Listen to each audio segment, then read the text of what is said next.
Hey folks, cheers to the new year, or the end of what was a terrible, terrible year. But at least I'm back on YouTube. This has alcohol in it, by the way. Hi, today's video is going to be the last video of the year, which is obvious because it's either being posted on the 30th or the 31st. We'll see how quick I am with editing. I'm recording it on the 29th at 11 o'clock at night. We're going to talk about my favorite things from the last year. A lot of pieces of media, a handful of little makeup things that I've used that I liked. Yeah, just like favorite stuff. Things that gave me serotonin, things that gave me dopamine, things that made me happy this year, which is going to include a lot of pieces of media. We'll start with the small amount of things because I know I'm not going to yap as much about makeup things, but I do have a handful of things that I wanted to talk about. To be honest, these are all of the makeup things that I've bought this year. I don't buy a lot of makeup anymore, and honestly, two of the things were gifts from Josh. So yeah, I don't spend money on makeup very much anymore. I probably should buy a new foundation because the one that I've been using is probably past its date, but you know, it's fine. It's not making me break out. These things, do you see it? Do you see it? Do you see it? Do you see it? Do you see it? This little quad from Girl Cult that I used in a video where I think it was the first video back where I was doing my makeup. I like this little quad. I like a good red eyeshadow. I like a good satin black. I like a good shimmer. And then a good little just like brown. Like this is a good eyeshadow palette for me to just take with me. Not that I'm going anywhere where I have to do makeup except like my parents for the holidays. I do enjoy it and I like that they're small. Teeny tiny. Few lip products. I bought a few from Mob Beauty, but this one is 138. It's the black one, the black lipstick balm thingy. I'm not going to put it on because I'm wearing a lip gloss, but I like these. And I like that they're in like little paper cardboard containers. Nice. Nice to the touch. These are actually what I'm wearing on my lips right now. I was influenced. I was influenced by the peel off lip liner stain thing from, what is the brand? Seishu.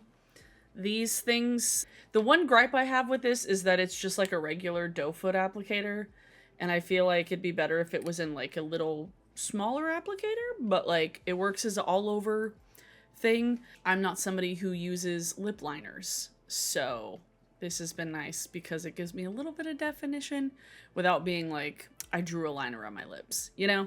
And then this gloss from Fui. I like that it looks like a bean. Like it's a little shape of a bean. What's the color of this one? Scotch, 30%. That one. This one. These have been like my go-to lip combo when I feel like putting something on my lips, which isn't very often, but when I feel like it. I bought a couple of colored mascara. I'm wearing the green one on the bottom today. You can kind of see. I didn't get that. Okay. Shut up, phone. Wasn't talking to you. My lower lashes, I have some of this green mascara on from Glisten Cosmetics. I bought the green one and then I bought the red one. They're really fun and I like the texture and they don't irritate my eyes, and they have some fun colors. This is probably the most pigmented, colorful mascara that I've ever used, to be honest. It's pretty and it's different enough of a shape that when I'm like digging around in my makeup bag, it's not like it's easy for me to find. I'm like, this is the only thing that's shaped like this. The little things, you know? And then these from Blend Bunny, the Maypang collection, this palette. It's so pretty. Here, let me turn this down a little bit. You can see it a little better.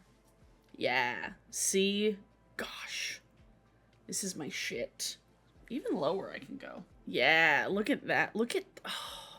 And then this one, you can't really, oh, there you go. You can kind of see. Oh, and I haven't pulled this off. Oops. Whoa. I like those a lot. Is this as bright as it was? I think this was as bright as it was. Yeah, that's literally all the makeup I was going to talk about. There's nothing else to talk about in terms of makeup because I haven't been wearing that much this year, and I definitely haven't been wearing a lot of different things this year. I've just been like, I don't know, wearing different colored eyeliner. I'm wearing like a lot of green on my eyes right now to match my hair, which I'll mention, I don't even have it with me. The Good Dye Young green hair dye, Hayley Williams hair color brand. This is a combination of three of them. Josh has purple People Eater in his hair, and then I have 3 different greens. This is like a month faded, but I like it. Look at that. Like, it's just such a fun green swampy color. Let's get to media things. I saw a lot of movies this year. A lot of movies. I watched a lot of content. Josh and I went to see a lot of movies. Not a lot of, like, we watched a couple superhero movies. But really the only one that I really, really enjoyed, the one that like stuck out, and that when I was making my list of my favorite movies of the year, Superman was that superhero movie. Holy shit, was so good. I cried, thoroughly enjoyed it, and I've never really been like a huge Superman fan. Like I don't even actually remember watching Man of Steel. Don't really remember watching Man of Steel, and if I did, it was like, was there two of them? I don't remember if there was one or two. I might have watched one of them, but I was not impressed, and I was like, who is this Superman? Why is he dark and brooding? I very much enjoyed this Superman. He was not brooding, he was not dark, he was realistic, the music was good. Mickey 17, holy shit. Oh my god, I loved Mickey 17. I was so excited to see Robert Pattinson do a fun little movie, being a weird little guy, because I love him. I love Robert Pattinson, and anybody who gives him shit and anybody who says that he's a bad actor just because he was in Twilight, fight me. I love Robert Pattinson. I really hope that he could be in another Batman movie with Kristen Stewart as like the Riddler. Like, let me cook. Wouldn't that be awesome? I think that would be fucking hilarious. I think that'd be amazing. But Mickey 17 was so good. He was playing himself twice. What more could we ask for? And it was like, it was just so original, and so many movies these days are not original. And so seeing a movie that was truly unlike anything I'd ever seen, just like hands down, one of my favorite movie experiences of the year. Loved it. Loved Mickey 17. Sinners. Oh my god. I didn't see it in theaters, but I watched it with friends, and holy shit, oh my god. It's been robbed from any list that it's not on of the best movies of the year. Just racism. Like, that's the reason. Because the movie is so fucking good. The music is so good. The entire cast is so good. Oh, and I love a movie. I love a movie that, like, takes horror elements and, like, elevates them in a way that makes people who actually don't really like horror movies really like the movie. Because there's a lot of horror elements. Like, it's vampires. Like, it's vampires. There's a lot of violence. There's a lot of blood. There's a lot of body horror of sorts. But, ooh, it was so good. It was so freaking good. Another great movie this year. We watched a lot of animated films. I actually saw How to Train Your Dragon, the animated films, for the first time. Never watched them before, because the live action version of How to Train Your Dragon came out. And literally right before that movie came out, we watched, I think, the first two movies of How to Train Your Dragon, like the animated ones. And I was like, wait, why have I never watched this before? What the fuck? Like, how have I never seen these before? And I'm glad I finally did, because the live action one was really good. And it was kind of refreshing to see a live action like really pay respect to the animated film, because so often it's the other way around. So often live action movies look at animated films and they're like, we're gonna try and make this better. This time they were like, no, it can't get better. We're just gonna remake it shot for shot. Because so many times live action versions of animated movies just like fail in so many ways. We saw Demon Slayer and Chainsaw Man. Demon Slayer Infinity Castle, I had no clue what the fuck was happening most of the time, because I actually haven't watched the show up until that point. So I was a little bit confused, and I was like, why are we spending this much time on this guy? Okay, I wasn't going to question it. We went to the movie for a couple of reasons. One, we want to support any anime movie that's coming into theaters. Two, there was shit happening to our house, and our house smelled like a public pool, and so we needed to get out of the house for several hours. So we're like, let's go see the Demon Slayer movie. Thoroughly entertained, loved it, but I do think that I know I enjoyed the Chainsaw Man movie more. Just from like a filmmaking standpoint, it felt much more like a standalone story, and I know that that wasn't what the Demon Slayer movie was gonna be. So like, for what it was great. For what Chainsaw Man was, it was better. For me, I liked it more. It hurt my soul, but that's just what you expect walking into anything Chainsaw Man. You're walking in, you're like, I'm gonna be in pain emotionally. So And I was, but it was still good. It was so good. Oh my God, it was so good. Ugh. Highly recommend if you like depressing movies. It was really good, but it was really depressing. I walked out of it and I'm like, oh, Denji's life never gets better, does it?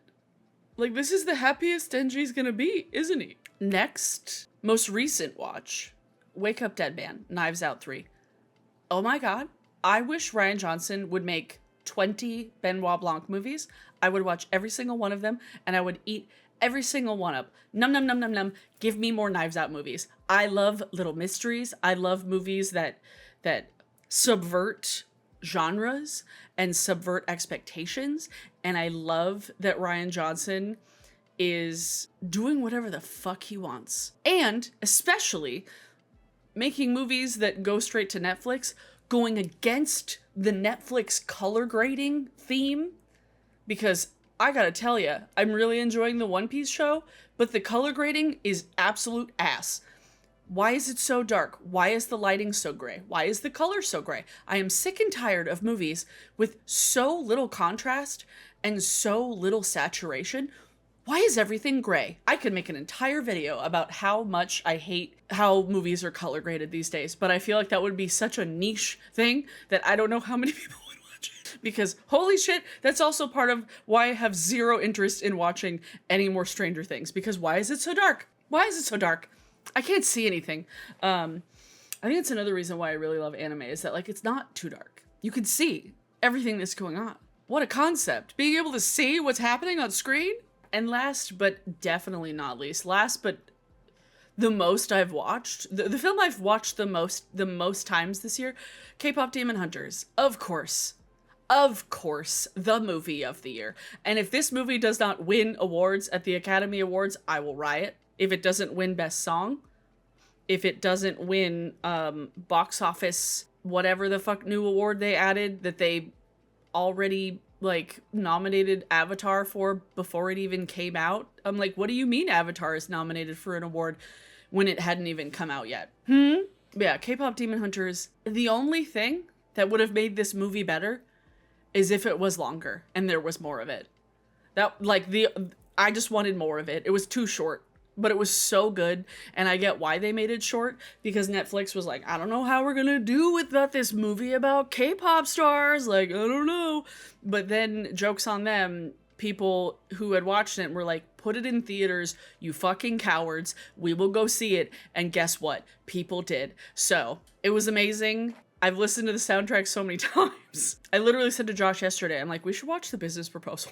Haven't watched any K-dramas in my life, but I'm like, we should watch The Business Proposal. The voice acting, amazing. The animation, Sony continues to fucking be on top of the animation scene. Like, to absolutely dominate and annihilate the animation world. Because Disney who? I could go on and on about how Sony is actually making animated movies with heart and soul. And Disney's not. K-Pop Demon Hunters slayed every expectation I could have imagined. And if you haven't watched it yet, what rock have you been living under? An anthropology rock? Please say you get that reference.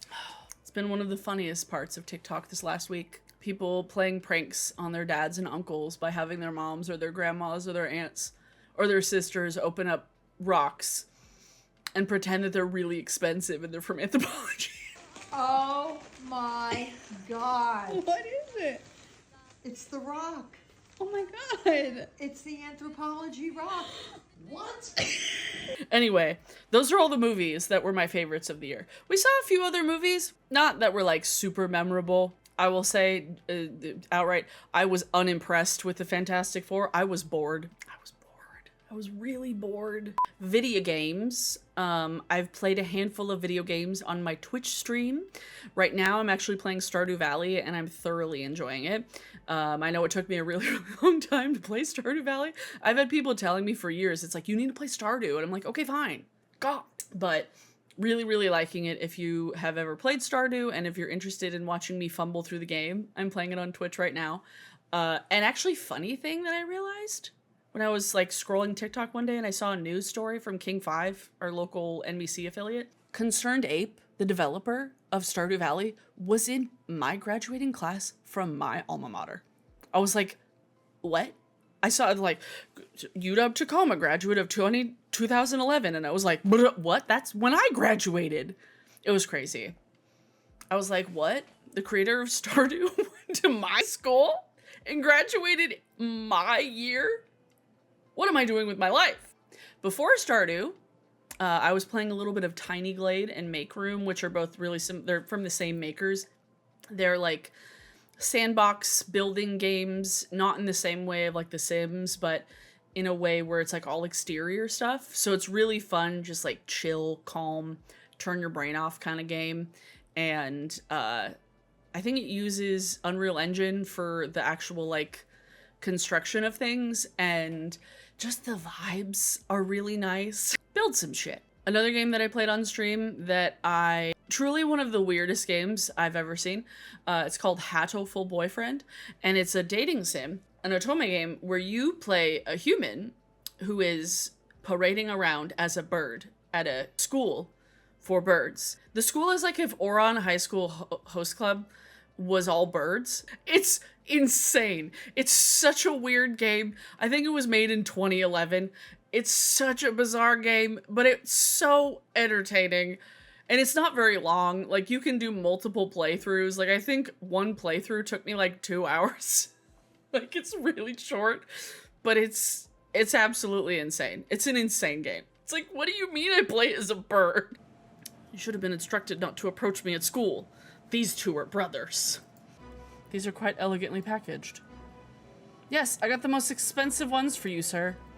So these are sold to you as some sort of luxury item. I see. Such a thing would never have occurred to us if we had lived long ago. To think that we live in a society where price is completely disconnected from amount and nutritional value. Is this a roundabout way of saying that these beans aren't worth their price tag? And last but not least of the video games, Date Everything. I talked about it in a video. I've uploaded all my VODs from it. If you haven't seen my video where I was talking about like adult games and fiction and censorship and the internet needing to get freakier, please go watch it because I spent a lot of time on it and I'm really proud of it.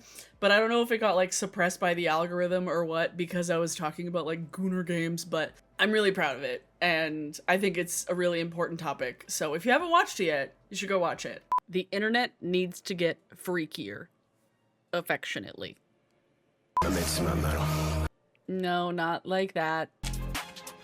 Not like that either. Joanna loves my meaty sack. Okay, maybe not that way either. Anyway, never mind. Never mind that point, but I have a point. Yeah, Date Everything has been a highlight of my year. I'm actually drinking the collaboration cocktail that they came out with from a brand. I don't even remember the name of the brand, but it's called the Date Viator, and it has like spice, grapefruit. I don't remember all the ingredients, but I'll put a picture up on screen. And I love it. I love it. I got to meet some of the voice actors, but thoroughly enjoyed that game. And I really think that they should make some DLC. They need to have like Date Everything 2 where like you go camping and you can like, I don't know, date your sleeping bag. And then, I don't know, there's so many possibilities. You could have like medieval Date Everything. Imagine. Date Everything Isekai. Holy shit. That'd be amazing. Fantasy World Date Everything. This one was like fantasy in a different way, but not like a fantasy world. It was like a real world where like tech companies lay people off left and right. If you haven't watched all of my VODs, and if you haven't watched the video where I talked about Date Everything and other games like Love and Deep Space and all this other stuff, links will be in the description below.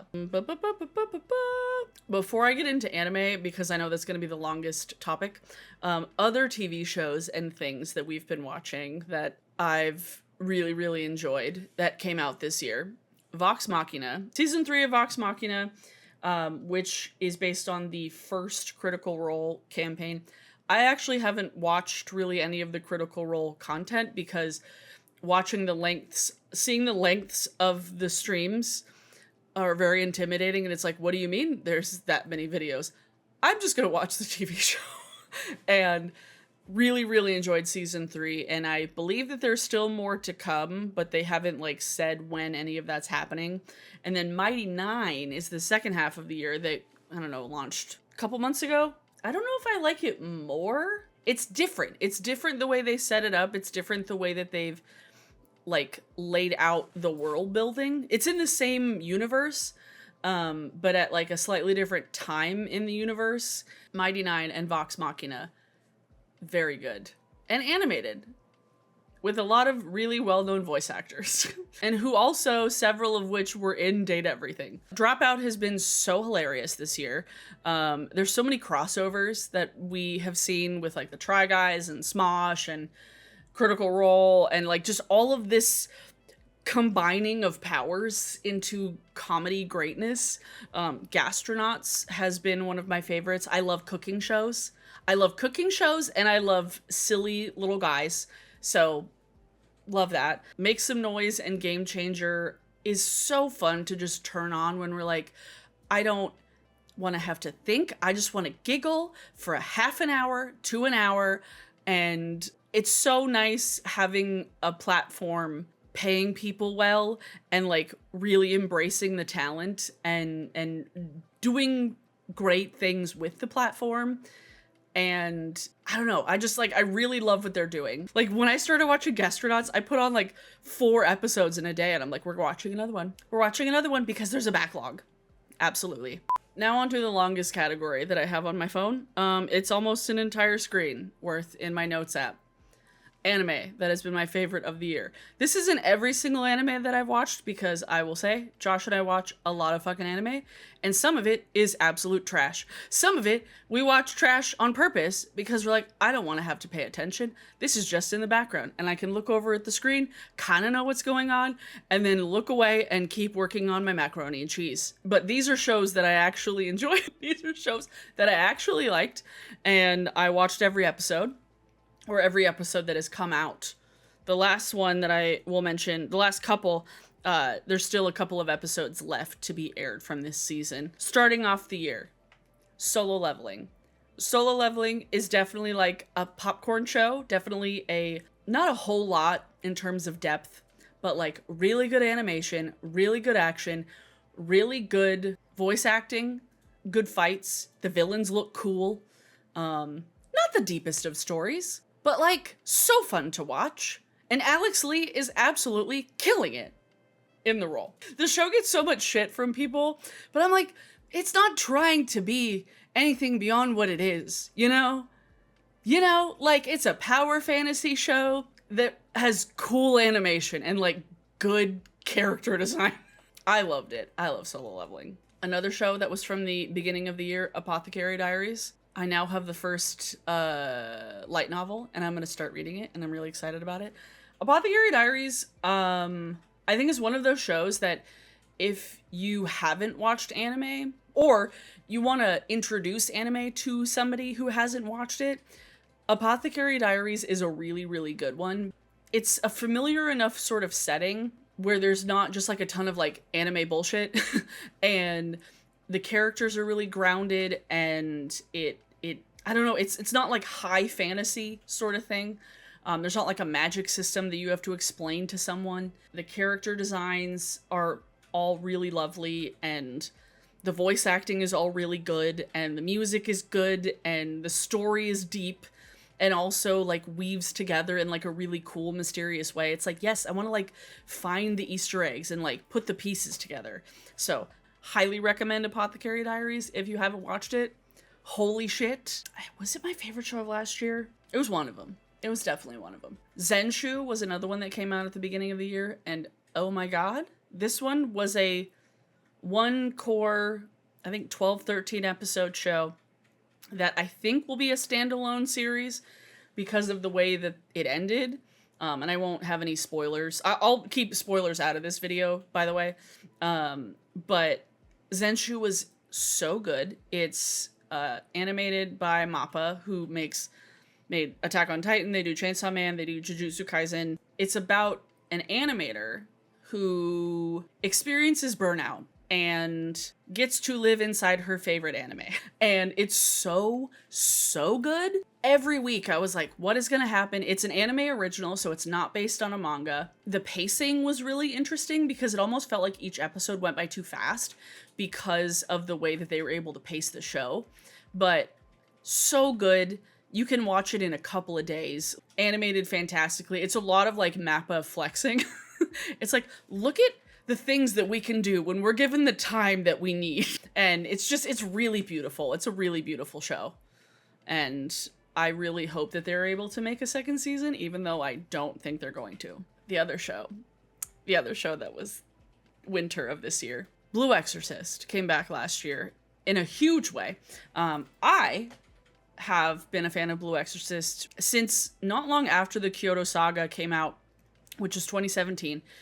And we have been waiting for a new season we waited for 6 years. We waited for 6 years for a new season of Blue Exorcist. And last year, actually in the end of 2024, we got to meet Bryce Papenbrook, who plays Reno Kumara. You can't see him. My son, here he is. And we were talking about Blue Exorcist, and he was like, I was hounding Aniplex for years about animating more of this. And I was like, thank you so much. And the first season back, I will say, animation a little rough because it was a new studio working on it, and the character design was quite a big change from the older seasons, so it was a bit to get used to. However, the second and the third core, so they literally did 3 full seasons in like a year and a half, and the second and third season, they really got the character design and the animation down a whole lot better because it matches much more what the manga is in later editions and later volumes. And especially this last season that came out at the beginning of the year. Oh my God. It's like I never thought we would get here. I never thought that we would get this. I never thought we would get here. I haven't even read through to the manga to that point. And I was like, I knew generally, I was like, we still need to get to white-haired Rin. Like there's so much left to animate. And now I don't even know how many volumes and how many chapters Kato has written. In, I think 16 years is when she started it, and she's still going strong, keeping at her own pace, not giving herself burnout, and like still interacts with the internet, which I just love. And I love Blue Exorcist, and I was so happy it was back. I got a new figure, actually. Josh got me a new figure. Look, focus. There he is. Whee! But yeah, we got to meet Bryce, and then we got to meet Johnny Young Bosch, who plays Yukio, and we've gotten to meet a handful of people from the show, and I was just so excited that it came back. And especially this last season was so well done. Another show, unlike literally anything else this season, Witch Watch. This had a full 24 episode 2-core season. It's about a witch who lives with a bunch of her familiars, an ogre, an oni boy, a bird boy, a werewolf boy, a vampire, and then there's a cat girl. God, I can't even describe it. I feel like it's if New Girl had magic and was animated, because like the episodes are so disconnected, and just like it's very much like a series where each episode is its own thing, where it's not like a thing from episode to episode that you need to really pay attention. So it was kind of like, oh, what's this silly little things happening in this episode? It's just so funny and so ridiculous, so self-aware, and there were moments where it was like incredibly meta, just so funny. Fire Force is another one where the second core is actually coming out this season, but the first core of the last season, I've been excited for. I don't know how they're going to be able to fit all of the last... I think they said there's like 88 chapters that they're trying to animate in like 13 episodes in this last core. I don't know how that's going to happen, but I think most of it's fights. Hopefully they can fit it in and the pacing isn't absolutely fucking bonkers. But Fire Force was one that I was really excited for to come back because we had waited for several years for the new seasons, and I cannot wait to see how it ends. Because I need to watch Soul Eater, and I know that it's connected. Dandadan, we got posters from it. We met voice actors from Dandadan. We've met AJ Beckles, Abby Trott. We met Alex Lee, not from before we watched Dandadan, at a different summer con. Kari Walgren, who plays Granny Seiko. Just an off-the-wall show. that is so difficult to describe. There's aliens, there's kaiju, there's ghosts. This is a show that if you wanted to introduce it to your parents, this is not the first show you show them. Just saying, if you want to introduce anime to your parents or to someone who has never watched anime, do not show them Dandadan first. Because it's very much a, what the fuck is happening? But like, you really, really want to keep watching. Because it's good. What was the name of the show? Dad Villainess. Okay. This was another show that was absolutely fucking bonkers because it was incredibly silly. But it's a pretty straightforward genre. It's like an isekai, but it's called From Bureaucrat to Villainess. Dad's been reincarnated. And it's about this guy who's like a salaryman bureaucrat who is also a otaku, like, and his kid plays otome games. His daughter plays otome games, and he did he get hit by a car? I don't even remember how he had. He was hit by a bus. He was, which in isekai form they get hit by a bus or a truck. You know, it happens. He gets yeeted into the world of his daughter's favorite otome game as the villainess, and he's trying to maintain some level of normalcy in the game. But he's too good at being nice in the game. He thinks that he's like, I'm not good at being a villainess. I'm throwing this whole game off. And it's so silly. He's not good at being a villainess and he ends up being everyone's favorite. It's so silly. I highly recommend it. It's fun. It's fun and it's silly. And it's a new take on like the reincarnated in a video game sort of thing. Because that genre's been done so many goddamn times that any sort of new take on it, I'm like, okay. Please, I will take it. Kaiju number 8 this summer. Holy shit, Kaiju number 8. So good. Animation, fantastic. Character design, so cool. Music, so good. Story, fucking awesome. Action, so good. Power system, love it. I love Kaiju number 8. And we got to see a panel with some of the cast of Kaiju number 8. And we got to meet, I think we've only met Adam MacArthur, who's also in Jujutsu Kaisen, but he plays Reno in Kaiju number 8. But next time we go to a con, I want to meet Abigail Blythe, who plays Kikaru. And that's not just because she has my name. A few not shonens. We'll end on shonens because there's 2 that have been like the biggest ones of the year. Secrets of a Silent Witch. Oh my god. Such a sleeper hit, I think. It's so good. It's set in a magic school. And I do love me a magic school anime. Any piece of media that gets me a magic school setting that's not Harry Potter, cool. There's like a really great Catboy familiar in it. There's a good magic system.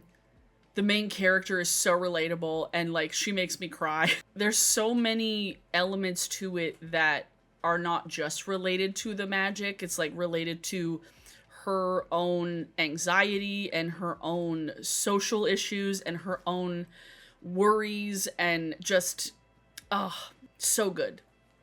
And like the whole thing is that she is a witch, she's a mage that has been able to master doing spells and casting spells without saying them. It's so good.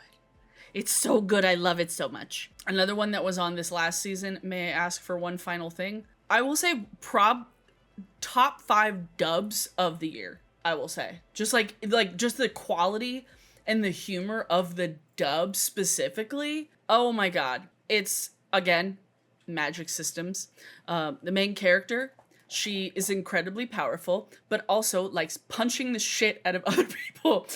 For my last request, I must ask. May I kindly knock the teeth out of this craven, two-faced bitch? Why, you? What in the world are you?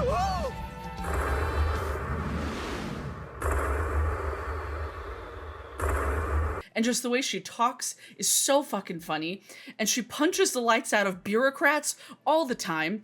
And there's like so many silly fucking toxic princes in that show who are so fun to hate. And you're like, oh, but I love it because he's so funny and so stupid. Scarlet, the main character, is definitely like, she should be up for best girl of the year because she's fucking hilarious and also a boss babe. I was laughing every single week out loud. Betrothed to my sister's ex. The title sounds sus, I know. But trust me, it's not. There's like royal family bullshit being set to marry off, and then other people have to like sub in as the betrothed. It was really, really sweet. The main love interest, the main prince man, he's darker skinned, which we don't see a lot in anime. And like his culture plays a role in the show too, which is very cool. And again, not all that common in anime. A lot of like prince sort of fantasy shows, a lot of the characters, they're in like vaguely European or vaguely Germanic countries with vaguely European names. This guy is not. And it's awesome. Fragrant Flower Blooms with Dignity was one that I was really excited for, and it's on Netflix. We have yet to watch the sub because we wanted to watch the dub because the main guy in it is played by Robbie Daymond, one of my favorite voice actors who we've met twice. The story's just really, really sweet. It's like a really kind of straightforward shoujo, like boy meets girl sort of thing. They come from different worlds, but it was like there were elements of like Romeo and Juliet, but like not in like the really toxic way. I don't even want to say the High School Musical way because because there's no singing and dancing, but like that sort of trope. It's just really sweet show. The character design's really good. There's food in it, and I love a good show where there's like pretty food. There's pastries and cakes. Probably one of my favorite romance shows of the year. There were a couple other ones that we watched that I felt like dragged on a little bit, and I was like, this is not my thing. But Fragrant Flower was pretty good. I really liked it. But probably my favorite romance, looking at my list here, because Apothecary Diaries has aspect of romance, but it's not like the main thing. My Dress Up Darling season 2 finally returned after like, I swear it was like at least 3 years. For a show where a lot of people give it crap for like having a lot of fan service, the first season has like a little bit of it.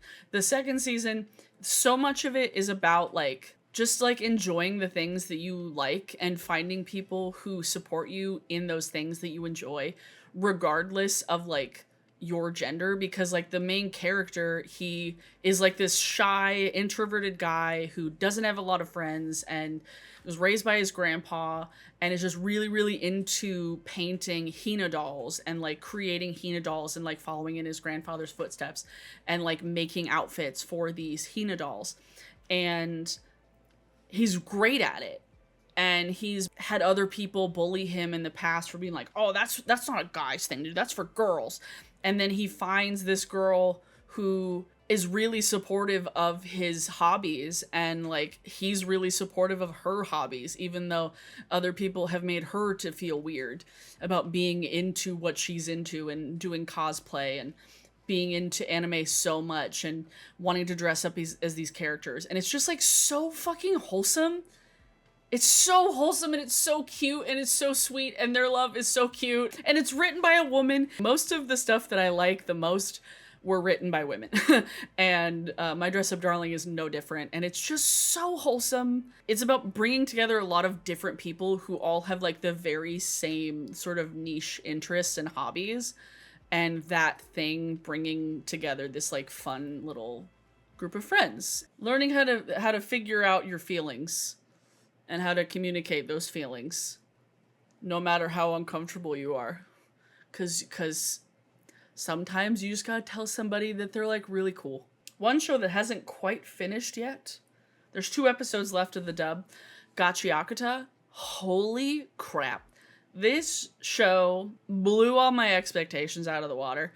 I had no idea what this show was going into it. I had just seen art from it, and I had seen people talking about it, and I was like, oh, this is a really, really hype anime for the year. People are really excited about it, and I was like, I don't know shit about this show. And then we watch it, and it's about literal garbage. And I was like, what? And just the character design, the music, the opening theme song. The opening theme song has only been out for a few months, and it's already like one of my most played songs of the year because I listened to it that much. The voice cast in the dub and the sub, both fantastic. The dub specifically I like because the kind of mentor, like the hot mentor figure, is voiced by the same guy who plays Aizawa in My Hero Academia, and like, you know, love that. And Hey kid, Blink twice if you're dead. Who or what the hell are you?